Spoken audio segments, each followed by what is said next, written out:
जीवन क्या है? क्योंकि जब हम इस बात को समझ जाएंगे तभी तो कोशिश करेंगे जीवन जीने के लिए। क्या जन्म जीवन है? नहीं, जन्म तो एक अवसर है जीवन जीने के लिए, जन्म जीवन नहीं है। कहीं आप मात्र जन्म को ही तो जीवन नहीं मान रहे हैं? क्योंकि हमने सबने जीवन तो जीना है ना, तो इसलिए समझना होगा हमें। जन्म एक अवसर है, वो अवसर हमें मिला है। उस अवसर के मिलने में हमारा कोई व्यक्तिगत योगदान नहीं है, ये ईश्वरीय अवसर मिला हमें। अब जन्म और मृत्यु के बीच में जो ये सफर है, ये जीवन है जिसे किसी भी व्यक्ति को अपने कर्मों से जीना होता है। तो यानी क्या हुआ फिर?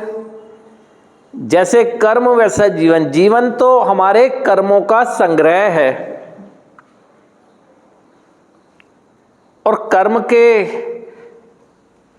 परिणाम स्वरूप ही हमें जो भी मिलता है वो कर्मों के वजह से ही मिलता है। हम ऐसा तो नहीं कि हमें जन्म का अवसर तो मिल गया,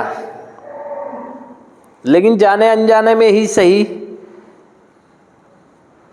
जीवन जीने के लिए हम अपने कर्मों को नियंत्रित नहीं रख पाए, और उसको नियंत्रित रखने के जरूरी ये था कि ये हमारा मस्तिष्क नियंत्रण में रहे। तो अभी आप देखें क्यों तीसरे कदम में सोच और जीवन के समर्पण की बात की गई है। नकारात्मक सोच के समर्पण की और जीवन के समर्पण की, क्योंकि हमारे सोचने के तरीके ने ही हमारा विनाश किया, हमारे करने के तरीके ने ही हमारा विनाश किया है। इसीलिए तीसरे कदम में वो नकारात्मक कर्म और नकारात्मक सोच के समर्पण की बात की गई है। क्या आप अब तक का जो जीवन जीकर आए हैं अपने कर्मों से, वैसा ही जीना चाहते हैं?